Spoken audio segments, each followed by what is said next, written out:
Budget को लेकर काफी सारी चर्चाएं हुई।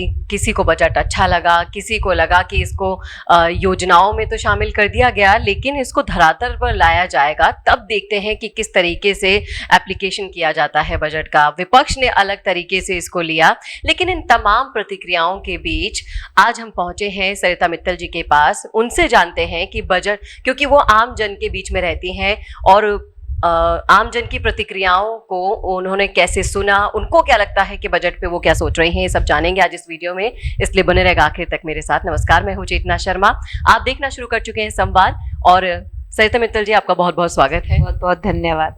तो इस बजट पर तरह तरह की प्रतिक्रियाएं देखने को मिल रही हैं, तो आप क्या सोचती हैं कि ये बजट कैसा रहा, कैसा रहेगा जब धरातल पर उतरेगा?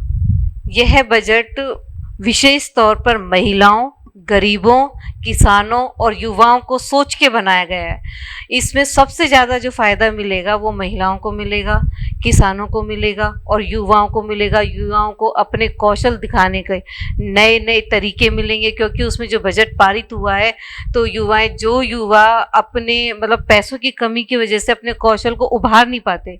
अब इस बजट में उनको इतना पैसा मिला है कि वो हर एक गरीब से गरीब भी अपने कौशल को निखारने के लिए अब आगे आएगा। इससे देश की तरक्की भी होगी, उन्नति भी होगी और देश का विकास भी होगा। महिलाओं के लिए आपको क्या लगता है कि इस बजट में क्या खास मिला महिलाओं को? यह बजट विशेष तौर पे महिलाओं के लिए तो बहुत ही अच्छा बना है। महिलाओं के लिए ध्यान में रखते हुए उनको सशक्तिकरण का वो आवंटन मिला है।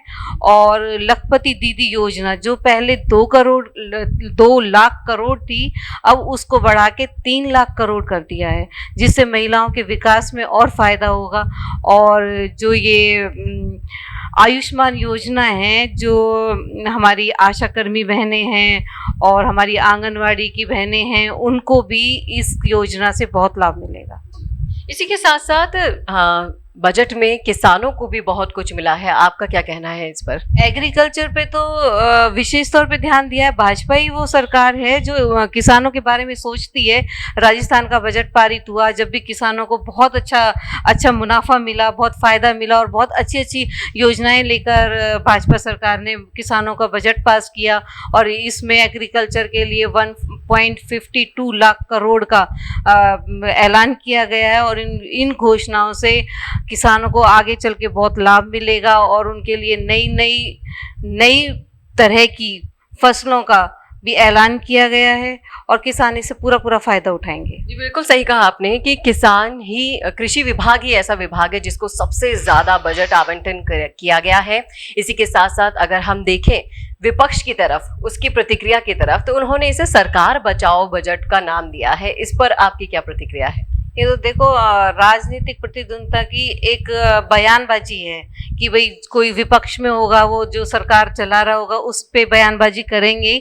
लेकिन ये बजट देश की उन्नति और देश को आगे बढ़ाने के लिए किया गया है, ना कि सरकार को बचाने के लिए किया गया है। इसमें जमीनी तौर पर देश की हर एक वास्तविक जरूरत को सोच के ये बजट बनाया गया है। विपक्ष के तो बोलते ही हैं कि सरकार को बचाने के लिए बजट बिल्कुल नहीं बनाया। राहुल गांधी और तमाम तरह के कांग्रेसी कार्यकर्ताओं का ये कहना था कि ये बजट हमारी ही घोषणा पत्र की कॉपी है। इस पर आपकी क्या राय? ये भी एक राजनीतिक प्रतिद्वंदता का ही बयान है। और इस तरह से कई मामलों में कई बार ऐसा होता है कि विपक्ष की जो घोषणाएं होती हैं, नीतियां होती हैं, उनको अपनी नीतियों में और घोषणाओं में शामिल कर लेते हैं। लेकिन ये बात महत्वपूर्ण नहीं है। महत्वपूर्ण ये है कि उनको लागू कैसे किया गया है और वो लोगों को कैसे फ़ायदा उठा रही है। देश की जनता उन योजनाओं से, उन नीतियों से कैसे फ़ायदा उठाएगी, ना कि ये कि हमारी नीति है या उनकी नीति है। ये महत्वपूर्ण नहीं है। और ये सारी योजनाएं देश को लाभ पहुंचाएंगी, देश के विकास को आगे बढ़ाएंगी। तो देखा आपने किस तरीके से बजट में हर वर्ग का ध्यान रखा गया है, महिलाएं हो, किसान हो, युवा हो या फिर देश के विकास से जुड़ी हुई, राजस्थान के विकास से जुड़ी हुई सारी तमाम तरह की योजनाओं को उतारा जाएगा धरातल पर। इतना पूरा विश्वास जताया सरिता मित्तल जी ने भी और उम्मीद है कि आप लोगों के बीच में भी जाती होंगी, अपने सर्कल में भी चर्चाएं होंगी, वहां भी बजट की चर्चा हुई होगी, तो उनकी भी ऐसी ही प्रतिक्रियाएं सामने आई हैं। जी, इस बार पहली बार मध्यम वर्ग का जो प्राणी है, जो हमेशा मध्यम वर्ग के लोग बोलते हैं कि भाई हमारे लिए कुछ नहीं किया, या तो बिल्कुल नीचे डाउन में गया है या अप में गया है, इस बार मध्यम वर्ग के लोग भी बहुत खुश हैं। तो देखा आपने, बजट को लेकर तमाम तरह की चर्चाओं के बीच में ये भी जाहिर हो गया है कि तमाम तरह के मध्यम वर्ग के बीच में बजट का जो संदेश आना चाहिए थे वो पहुंच गया है, और उम्मीदें जितनी लगाई गई थी बजट पर वो पूरी तरह से खरा उतरा है। अब देखना ये दिलचस्प होगा कि जब धरातल पर ये योजनाएं उतरेंगी तो लोगों को इसका कितना लाभ मिलेगा। कैमरामैन करण के साथ चेतना शर्मा, राजस्थान संवाद। नमस्कार।